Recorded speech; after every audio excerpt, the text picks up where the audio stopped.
Hello viewers, কেমন আছেন সবাই? আশা করি অবশ্যই ভালো আছেন।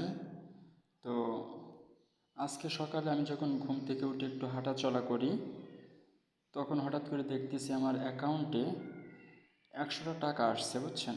তো দেখা একটু এই যে বিষয়টা উপরে ডিসবার্সমেন্ট, টাকার পরিমাণ 100। তো বিষয়টা কি একটু ক্লিয়ার করি। আমরা নগদে এসে চলে যাই,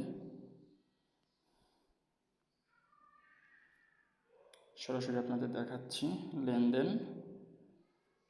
এখানে নিয়ে যাই, এই যে দেখেন ডিসবার্সমেন্ট 100 টাকা, ট্রানজ্যাকশান এত। তবে কোথাও থেকে যদি টাকা আসে আপনারা অবশ্যই জানেন, এই যে ডিসবার্সমেন্ট যে অপশনটা, এখানে সেন্টারের নাম্বার থাকে বা যে টাকা পাঠাইছে বা যে নাম্বারের মাধ্যমে টাকা পাঠানো হয়েছে সে নাম্বারের বিষয়টা এখানে থাকে, কিন্তু এখানে কোনো নাই, ডিসবার্সমেন্ট লেখা আছে। তো এটা কি? এটা আসলে হচ্ছে, আমি তো 100 টাকা পেয়েছি, অনেকে আরও বেশি পাই, অনেক টাকা আসে। এখানে বিষয়টা হচ্ছে, আর একটু দেখাই,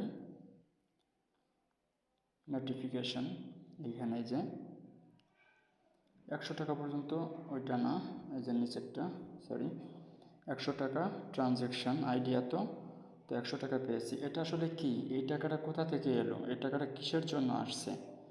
আদৌ টাকাটা কি কেউ ভুলে পাঠিয়েছে? না, এমন কিছু নয়। এই বিষয়টা হচ্ছে সরকারিভাবে যদি কোনো অনুদান আসে, যেমন বয়স্ক ভাতা, বিধবা ভাতা, স্কুলের বেতন, এরকম যদি কোনো বিষয় থাকে সেইটা আসে। কিন্তু আমার তো সিমে এরকম কিছু নাই।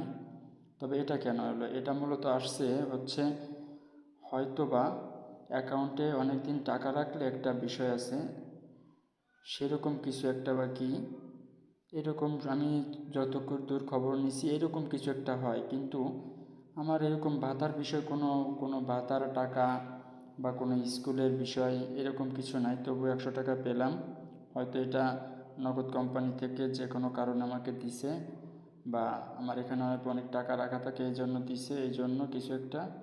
তো আপনারাও মাঝে মাঝে হয়তো পাবেন, এ নিয়ে টেনশনে কিছু নাই। এটা সরকারিভাবে বা নগদ কর্তৃপক্ষের কাছ থেকে আসে। এটা আপনারই টাকা, এটা, এবং এটা আপনি ক্যাশ আউট করতে পারবেন, সেন্ট মানি করতে পারবেন, এ নিয়ে কোনো সমস্যা নাই। এমনকি মোবাইল রিচার্জও করতে পারবেন। ওকে, তো ধন্যবাদ সবাইকে।